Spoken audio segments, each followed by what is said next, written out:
For the first time in the 10-week-long dispute, London's ambulance chiefs accuse suspended crews of putting people's lives in jeopardy. Today they published a list of 5 emergency calls which they claim were ignored by suspended crews in the last 24 hours. Every one of those incidents is denied by the ambulancemen. In Upminster, it's alleged a Beacon Tree crew refused to deal with a newborn baby found dead in a ditch. The crew say the baby was stillborn and 2 crews who attempted to answer the call were turned back by police. In Plaistow, it's alleged crews from East and West Ham refused to go to the aid of a man shot in the spine. In Fulham, it's claimed crews ignored a request to help an elderly woman who'd taken a fall. In Limehouse, ambulance crews from Poplar are said to have refused to help a man who fell down the stairs. And in Croydon, crews are accused of failing to respond to a call by the local Mayday hospital. The crews say they never received the calls, but Tom Crosby, London's acting ambulance chief, insists every incident was fact. Let me say right from the word go that it's not supposed, it is fact. There was a call last evening at about 20 to 12 to an incident in the Newham area. A man was shot, the call was offered to Newham Station and it was refused. All we can say is that we had night crews here last night and at no time did the red phone ring, no calls were offered to the crews, and we can only say that if calls were sent down to the station, we would hope that those crews would have carried out the calls. The ambulancemen's unions say they're taking legal advice after the allegations. They claim the list is a bid to swing public sympathy away from the ambulance crews. It came this morning as some controllers refused to put calls through to Scotland Yard. Our members have stayed on their ambulance stations for over 10 days now without being paid and have answered absolutely hundreds of 999 calls. They have never refused to answer 999 calls and have always turned out when asked. Plans are already in action to rebuild the London ambulance service, but both crews and managers agree it will never be the same again. After months of little or no management control, officers still don't know exactly how many staff will return to work. It's estimated there could be around 400 vacancies to fill. Right, so it's on Harrow Road, junction with which avenue? This is the new computerised control at ambulance headquarters, the first sign of changes to come. Yet this is where most bitterness is likely to be targeted. 34 controllers walked out during the dispute, the rest continued to work. We've got to assimilate staff back into our room, staff that walked out because of their conscience or whatever. We've got staff in here who are equally conscious of the fact of their responsibilities to London's public. We've now got to gel those 2 people together. Within the next 2 years, London's 32 district health authorities are likely to have control of non-emergency budgets. This will mean privatisation and the London Ambulance Service bidding against private ambulance companies like these for contracts. Meanwhile, paramedic training for the emergency service is on the increase. It's hoped emergency crews will all eventually have paramedic training. There's no doubt that we need to move forward with all the other ambulance services in the country, and we need to provide a better standard of immediate care for patients, and hopefully that's what we will now be able to achieve. Soon the London Ambulance Service will be run by a new general manager. Acting Chief Officer Tom Crosby will retire in a year. He says he knows staff are bitter, but prospects are good. But I think the terms of their settlement is very good. They've got the possibility of being recognised as paramedics. They've got the possibility to train as paramedics, and I think that, coupled with hard work by the officers and by the staff side themselves, we will soon be able to put this dispute behind us and concentrate on giving London the ambulance service that they deserve.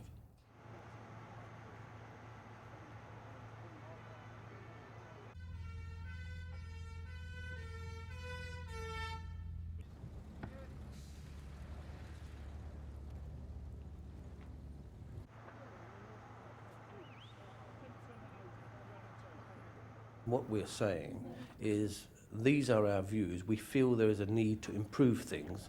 There is room for improvement in both the fire service and the ambulance service. And that will be achieved, I believe, more effectively with a combined service. 3 years ago, Express newspapers bought and equipped the air ambulance, and since then has contributed £500,000 a year to running costs. Based at the London hospital, the helicopter has flown thousands of emergency missions. But there's been criticism because in 1991, only a third of flights actually carried a patient back to hospital, although in other cases, victims were treated by the helicopter doctors on site.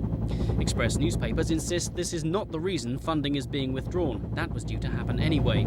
They'll continue to lend the helicopter to the London, but health authority customers will probably have to pay more. I think they're going to get quite a shock when they receive a bill and they're going to ask one question: why wasn't that patient transported by a conventional ambulance? And more importantly, why is the bill that we are being given 10 times what it should be?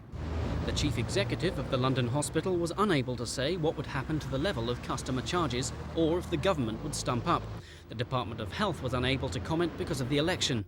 Health unions say if there is any spare cash, it should go on the hard-pressed regular ambulance service. It's a glitzy, high-tech new image projected for the future by the London Ambulance Service this morning. £3.5 million is to be spent on new ambulances, rapid response vehicles and paramedic motorcycles. Chief Executive John Wilby introduced the changes to come to a full audience. But outside, MPs, ambulancemen and patients angry at the current state of the ambulance service made their protest.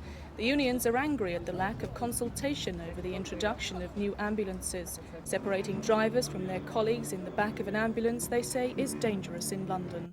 There are far, far better vehicles available to London. Now, we've got a lot of money to spend in London, and I think that we are, or management, I feel, are rushing to buy the first vehicle that they can get. I've been assaulted, and I wouldn't now want to be in the position of being in the back on my own, even some gentlemen in the back, knowing that somebody, or if you've got two people in the back, they could quite easily assault you. But the main concern is that money is not being spent where it's needed. Protesters say there have been few improvements to the service since the long-running ambulance dispute.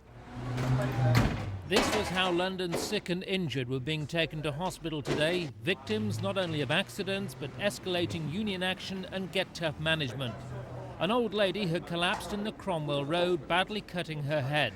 A 999 call produced no emergency response, so passers-by and two police officers took her to Charing Cross Hospital on the floor of a council van.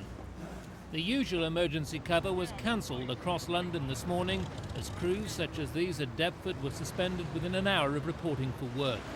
Staff refused non-emergency work and reintroduced sanctions including restrictions on the use of radios. Management responded by suspending them despite assurances that crews would cover emergencies without pay. The station officer at Deptford, ignoring possible disciplinary action, insisted on speaking out in support of his crews. I feel very badly about it. I don't think that the staff should ever have been put into this position. I think we're now playing politics with people's lives. What's today's action going to do to the morale and to the service itself? The morale of the people has been very low for a long, long time now. And of course this action will lower the morale completely amongst not only the men but the officers as well.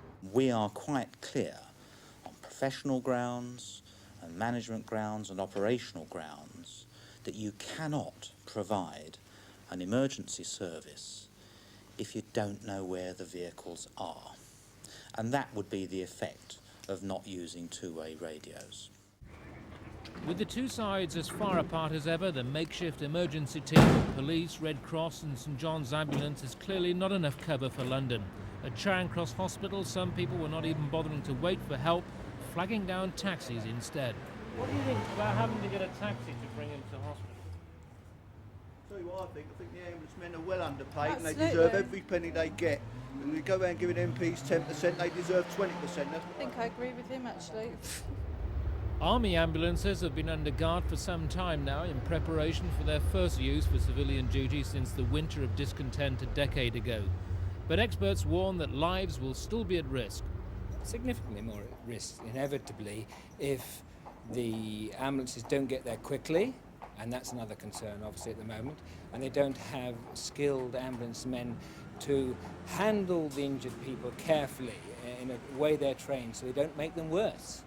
And if they don't have the skills necessary to look after them, look after their airways so that they don't suffocate. I mean, these are the skills that are necessary to save lives. Ground, fire and ambulance crews work well together, but at senior level the services are now at war. On the offensive, fire bosses who want in effect to absorb the ambulance service, training their fire crews as paramedics.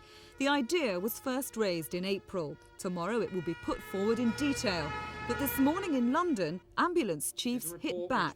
They support close links between emergency services, but they fiercely oppose both the merger and the training of fire officers as paramedics. That is totally unrealistic. The training of a fire officer is very intensive and very wide, and it is equally so of an ambulance officer. But they are different skills requiring different ethos. And the one thing that is absolutely certain is that it would not be possible to train a retained voluntary firefighter in these skills.